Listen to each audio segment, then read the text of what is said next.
I served 20 years in the Marine Corps as an infantry platoon sergeant. Before our unit deployed to Iraq, I showed Red Dawn to the entire platoon. I couldn't believe that many of them had never seen this film before, but when the movie ended, they said it truly opened their eyes.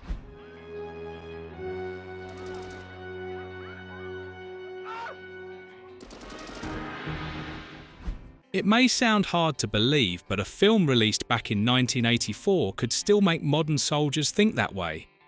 That's because Red Dawn is not just an action movie about war. It is a story about teenagers forced to grow up during an invasion where courage, fear, and the instinct to survive collide every single minute. But what makes this film truly special isn't only what appears on the screen. Behind those battle scenes lies a series of remarkable behind-the-scenes stories, brutal military training sessions, real accidents on set, bold decisions made by Hollywood, and even details that audiences only discovered decades later. So today, let's uncover Red Dawn: 20 Weird Facts You Didn't Know. 20. The first film in history to receive the PG-13 rating. If a time machine could take us back to the summer of 1984, you would see Hollywood standing in the middle of a confusing grey zone. The industry was facing a difficult dilemma: how to classify films that were too intense for children, yet too energetic and compelling to be locked behind the R rating reserved strictly for adults. And history ultimately chose Red Dawn to become the film that would break that barrier.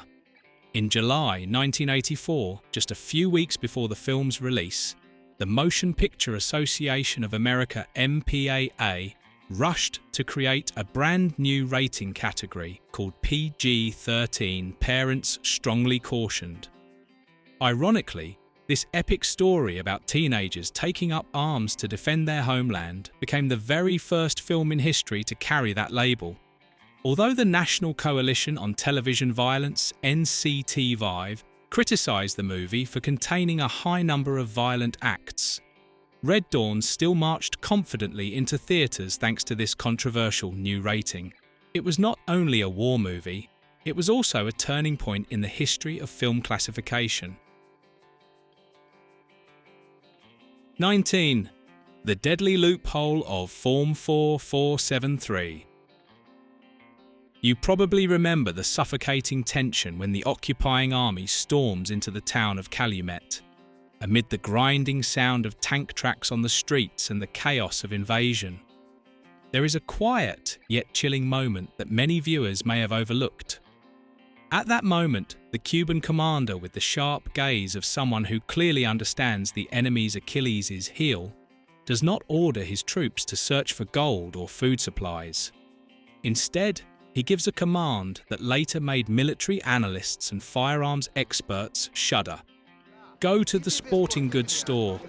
From the files obtain Form 4473. This detail is actually a brilliant tactical bomb carefully planted by director John Milius. Form 4473 is the federal firearms transaction record used in the United States. It contains the buyer's name address and the type of weapon each citizen owns. By seizing those administrative records, the invading forces would not need to search house by house blindly. They would suddenly possess a kind of death list, knowing exactly who had the capability to resist what weapons they owned and where they lived. It reveals that the enemy was not relying solely on brute force. They were also using America's own bureaucratic system to suppress the population's ability to defend itself. It is a small detail, yet it creates the chilling realism that defines Red Dawn. 1984. Something the 2012 remake completely failed to capture. 18. Patriotism, a flame passed down through generations. As someone who belongs to Generation X and grew up in a time when the threat of war always seemed to loom in the background, this was exactly the kind of film meant for me and for my children, who I believe must be raised with a deep sense of patriotism. The film tells the story of a group of high school students in Colorado who become a resistance force after the United States is invaded by the Soviet and Cuban armies. What makes the story so powerful is that the people fighting are not professional soldiers, but ordinary teenagers. Under the leadership of the character Jed Eckert, played by Patrick Swayze, they form a guerrilla group called the Wolverines and fight to defend their homeland. The core message of the film is unmistakable. When freedom is threatened, ordinary citizens can rise up to defend their country. For that reason, Red Dawn became a cultural symbol of resistance and patriotism. Its influence even extended into real life when the US military named the 2003 operation to capture Saddam Hussein Operation Red Dawn, directly inspired by the film. 17. Entered the Guinness Book of Records 134 violent scenes per hour. Close your eyes and imagine it. The grinding sound of tank tracks crushing the asphalt of a quiet small town. The crack of AK rifles tearing through the silence of a classroom, and teenagers who once only held books, now gripping rifle triggers in the bone-chilling cold of the Colorado mountains. That brutality was not only emotional, it was practically fossilized in astonishing numbers. With an incredible rate of 134 violent scenes per hour, equivalent to an intense 2.23 violent moments every minute, Red Dawn was officially recorded in the Guinness World Records as the most violent film at the time of its release. But the violence was not only physical, it also carried immense psychological weight, the stunned expressions of children forced to take a life for the first time. The heartbreak of watching friends fall in battle, and the chilling emotional numbness that comes after enduring brutal torture. Red Dawn did not merely count the bodies that fell on screen. It counted the scars that would never heal in the souls of a generation thrown into the eye of war. 16. Paratroopers nearly made locals think the US was actually being invaded. In one of the film's most dramatic opening scenes, paratroopers descend from the sky into a quiet town the moment that signals the beginning of the invasion. To achieve maximum realism, the filmmakers decided to hire 36 real parachutists rather than stunt performers. These men performed genuine parachute jumps to portray Soviet and Cuban troops landing in the United States. But nature introduced a twist that no director could have predicted.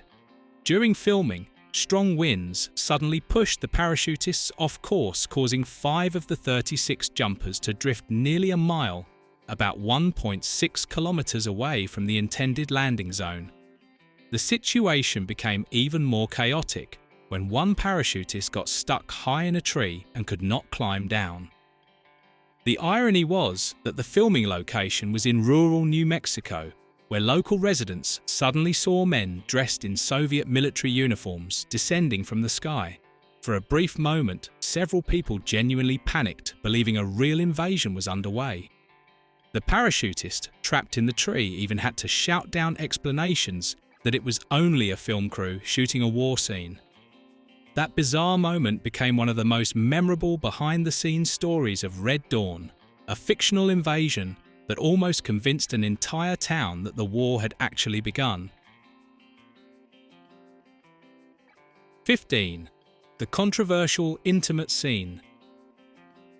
A few people know that during the production of Red Dawn, there was originally a scene in which Erica is captured and placed in a suffocating, tense situation. In that moment, the director filmed a dramatic interaction between the young resistance girl and an older Russian colonel played by Powers Booth. One can almost imagine the heavy atmosphere inside that room, where Erica's determined gaze had to confront the weathered authority and commanding presence of her enemy. The early script aimed to portray a complex and instinctive relationship, the vulnerability of a young girl who has been captured or pushed into an intense emotional situation, standing face to face with an older man from the opposing side of the conflict.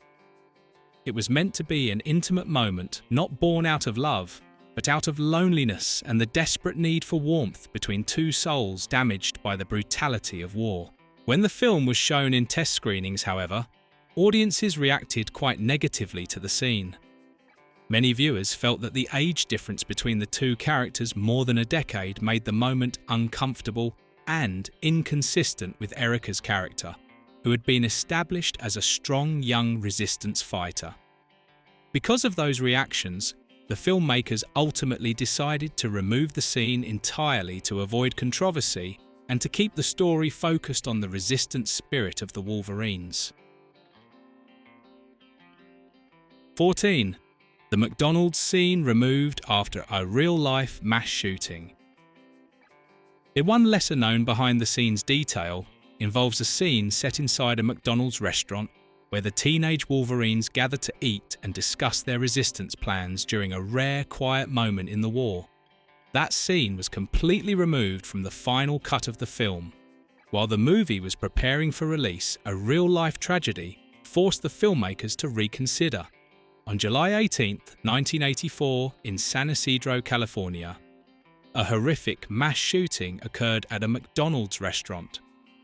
The gunman, James Oliver Huberty, entered the restaurant armed with multiple weapons and killed 21 people, injuring 19 others, including children. At the time, it was one of the deadliest mass shootings in American history. The tragedy occurred only about 3 weeks before Red Dawn was scheduled for wide release. In that atmosphere of grief, the filmmakers and distributors feared that the McDonald's scene in the movie might evoke painful associations with the real-life tragedy. As a result, they chose to remove the scene entirely from the theatrical release. It serves as a reminder that sometimes real-world events can reshape the fate of a scene or even an entire film. 13. The Fake T. 72 tank that was so real the CIA followed it. One of the most amusing yet revealing behind-the-scenes stories demonstrates just how meticulous the film's prop designers were. For the battle scenes, the production team built a replica of the Soviet T-72 tank with astonishing accuracy. That realism, however, triggered an unexpected reaction.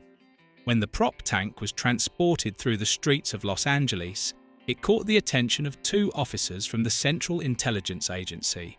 In the tense atmosphere of the Cold War, the sight of what appeared to be an enemy armored vehicle moving through an American city was impossible to ignore.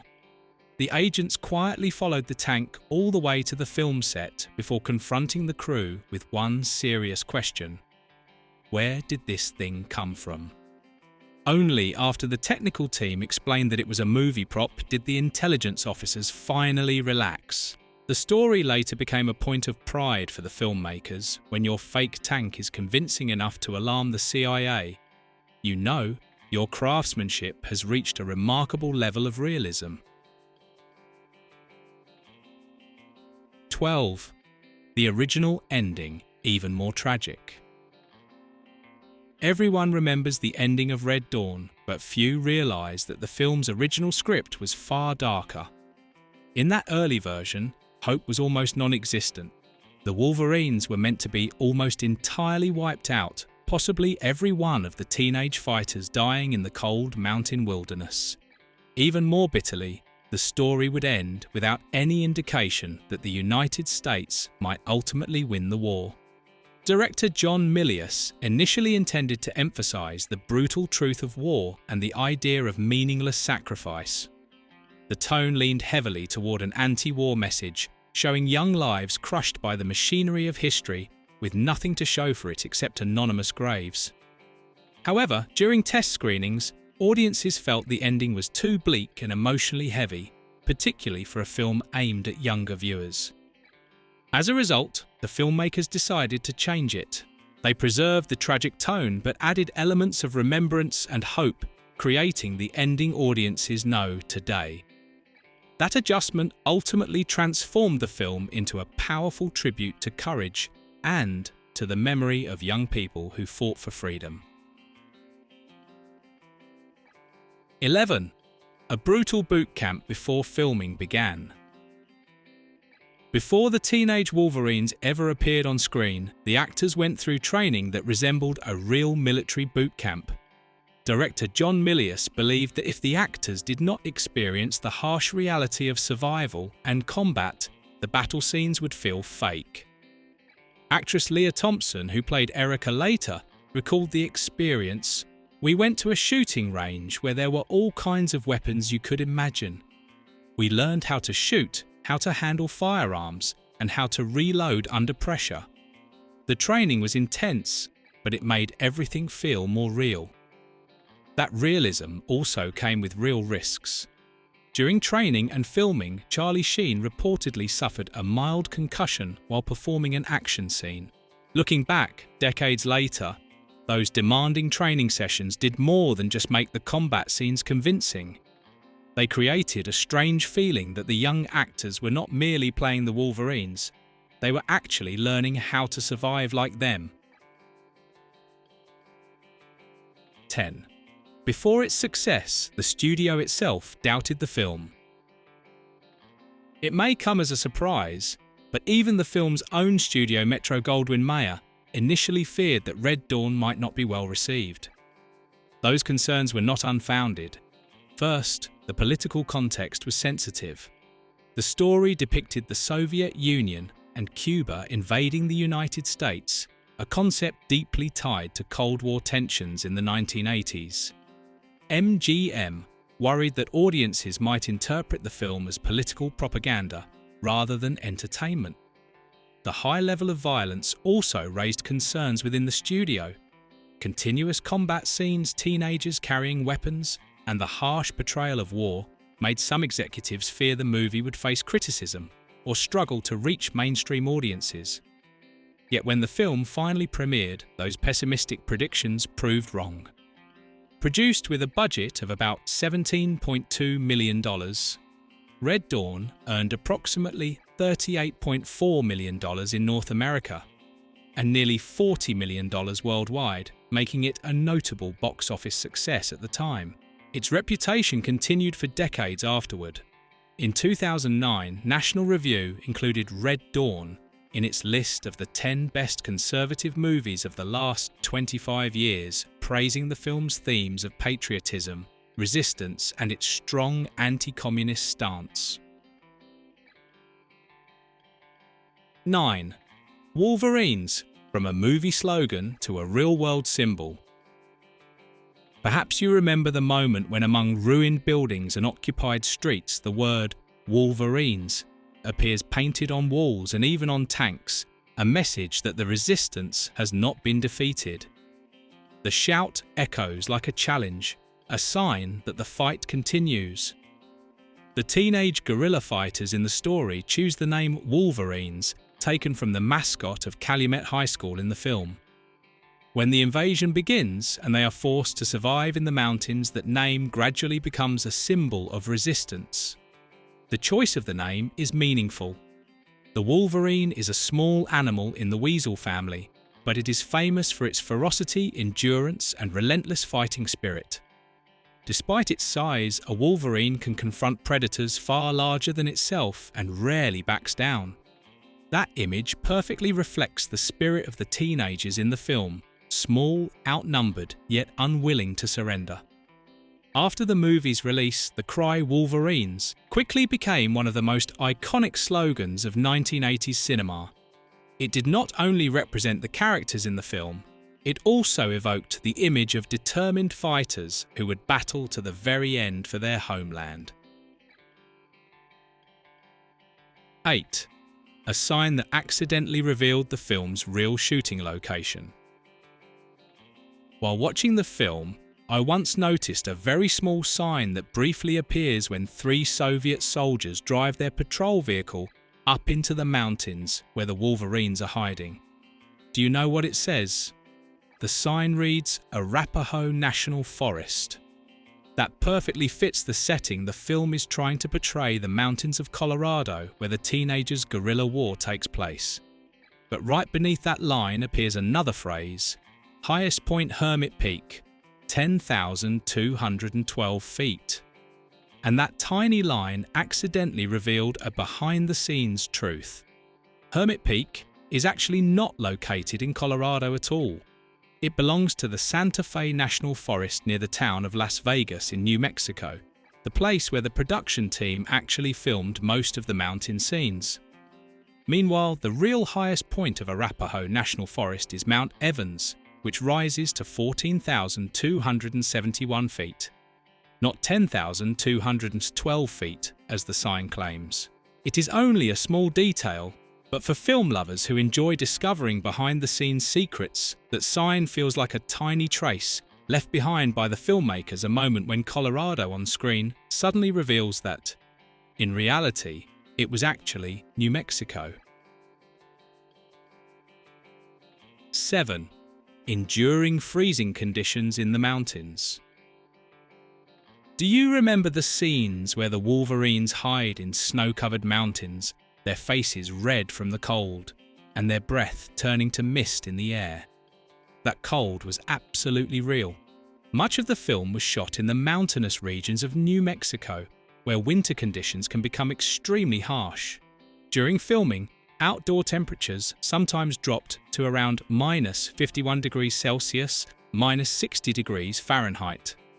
A level of cold that is almost unbearable for actors who had to remain outside for hours. The person most severely affected was Patrick Swayze, who played Jed Eckert, the leader of the Wolverines. During scenes filmed in snow and freezing wind, he suffered serious frostbite in his hands and feet. Years later, Swayze still remembered the experience vividly and once described it this way: "My hands and feet got frostbitten so badly that even now if my hands or fingers get a little cold, it feels like someone is sticking a toothpick under my fingernails." That pain reminds us that behind the resilience of the Wolverines on screen were very real physical sacrifices. Every cloud of breath and every trembling expression from those young fighters reflected the actors' endurance against the unforgiving forces of nature. 6. A brutal audition, a test of survival instinct. In the silent casting room, director John Milius was searching for real warriors, not delicate flowers in a glass case. When young actresses such as Leah Thompson and Jennifer Grey came into audition, they were not just facing lines from a script. Milius had essentially turned the casting room into a miniature training ground where the actresses had to hold rifles and practice throwing knives to demonstrate what he called toughness, strength, and composure under pressure. But what impressed me the most was the strange question he asked them during the audition. If you had to survive, could you catch and skin a rabbit? That was not a question about cooking skills or acting ability. It was a harsh psychological test. Milius wanted to look deep into their eyes to see whether beneath the polished surface of Hollywood there existed a raw survival instinct. He needed performers who would not just hold a gun on screen, but who could convincingly embody the spirit of someone willing to fight for freedom. That early intensity helped shape the young cast into a group of teenagers with a fierce and determined presence, so convincing that audiences decades later could still believe they were truly children of the mountains fighters who would never bow down. 5. An entire town was built and then destroyed after filming. I was honestly stunned by the way Hollywood was willing to go all in for absolute realism in Red Dawn. The production team at Metro-Goldwyn-Mayer decided to construct an entire fake town in Las Vegas, New Mexico. This was not just a few flimsy backdrops. It included full streets with building facades, solid architectural structures, and roads that looked completely authentic, all built for a single-purpose destruction. The filmmakers wanted total control over the battle scenes. They needed walls that could genuinely collapse under gunfire and buildings that could truly erupt in flames without worrying about damaging real public property or putting local residents in danger. There is something both impressive and slightly bittersweet about the fact that once filming ended, most of that elaborate mini-town was completely dismantled. It feels like a cinematic dream built with incredible effort, blazing brightly during scenes of war, and then disappearing into nothingness, leaving behind only immortal images on the screen. That was the spirit of 1980s filmmaking, building an entire world just to watch it vanish in a moment. 4. The Soviet helicopters were actually French. And in the early 1980s, while the Cold War was still intense, getting access to a real Mi-24 Hind helicopter, the legendary Soviet flying tank, was impossible for any Western film production. It was both a military secret and a political taboo. But necessity sparked creativity.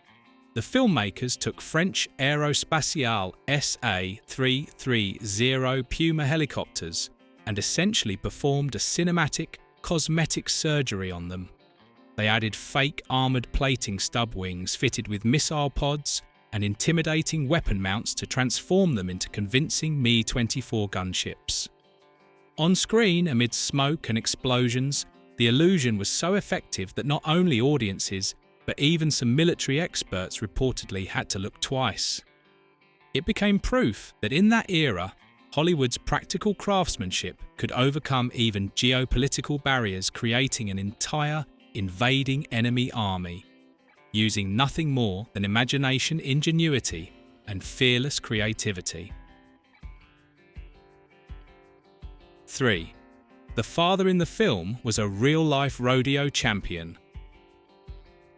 Do you remember Mr. Eckert, the father who shouts the heartbreaking words through the barbed wire, "Avenge me, boys, avenge me"? Behind that weathered face was a genuine Western legend, Ben Johnson.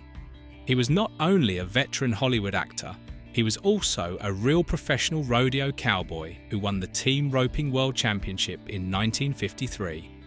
On set, Johnson often used his real-life experience to help the younger actors learn how to ride horses, control them, and move across rugged terrain. Skills essential for the Wolverine's guerrilla scenes. His presence created a symbolic bridge between the rugged spirit of old Western cowboys and the fierce determination of the young resistance fighters in the film. 2. The KGB officer actually spoke real Russian. The KGB officer Strelnikov stands in the interrogation room, his cold gaze and calm voice issuing commands in Russian. The few lines he speaks are enough to make the atmosphere tense and intimidating. What surprised many viewers is that those Russian lines were not fake. Before entering Hollywood, the actor had served in the United States Army during the height of the Cold War. During his military training, he studied Eastern European languages, especially Russian, for intelligence and analysis purposes. After leaving the military, he even worked on language and strategic projects with agencies such as the Central Intelligence Agency and the National Security Agency. Because of that background, when Strelnikov speaks Russian in the film, the performance feels so authentic that many viewers believed Hollywood had actually hired a real Russian for the role. 1. The 2012 remake changed the invading enemy. A few people know that the 2012 remake of Red Dawn, starring Chris Hemsworth, went through a dramatic digital coup during production. Originally, when filming took place in 2009, the invading force in the story was China, not North Korea. However, as the film approached release, Hollywood executives suddenly realized that antagonizing the world's second largest film market could be a costly mistake. As a result, an expensive digital overhaul was performed. All Chinese flags, military insignia, and dialogue references were erased with CGI and redubbed to portray North Korea instead. That awkward change not only weakened the film's realism, but also revealed a harsh truth. Sometimes the power of global profit can be even more intimidating than an invading army. The 40-year journey of Red Dawn ultimately feels like a rugged symphony about sacrifice and courage. Looking back, We realise that the wars on screen may have been fictional, but Patrick Swayze's frostbitten injuries and Lee Thompson's tears were completely real. The cry of Wolverines may belong to another era, but the spirit of people willing to stand up for freedom remains stronger than any adversity. They did not merely act in a film, they lived through a blazing experience together. Which fact about Red Dawn impressed you the most? Leave a comment below and share your memories of this classic movie with us. And don't forget to like and subscribe so you won't miss our upcoming videos.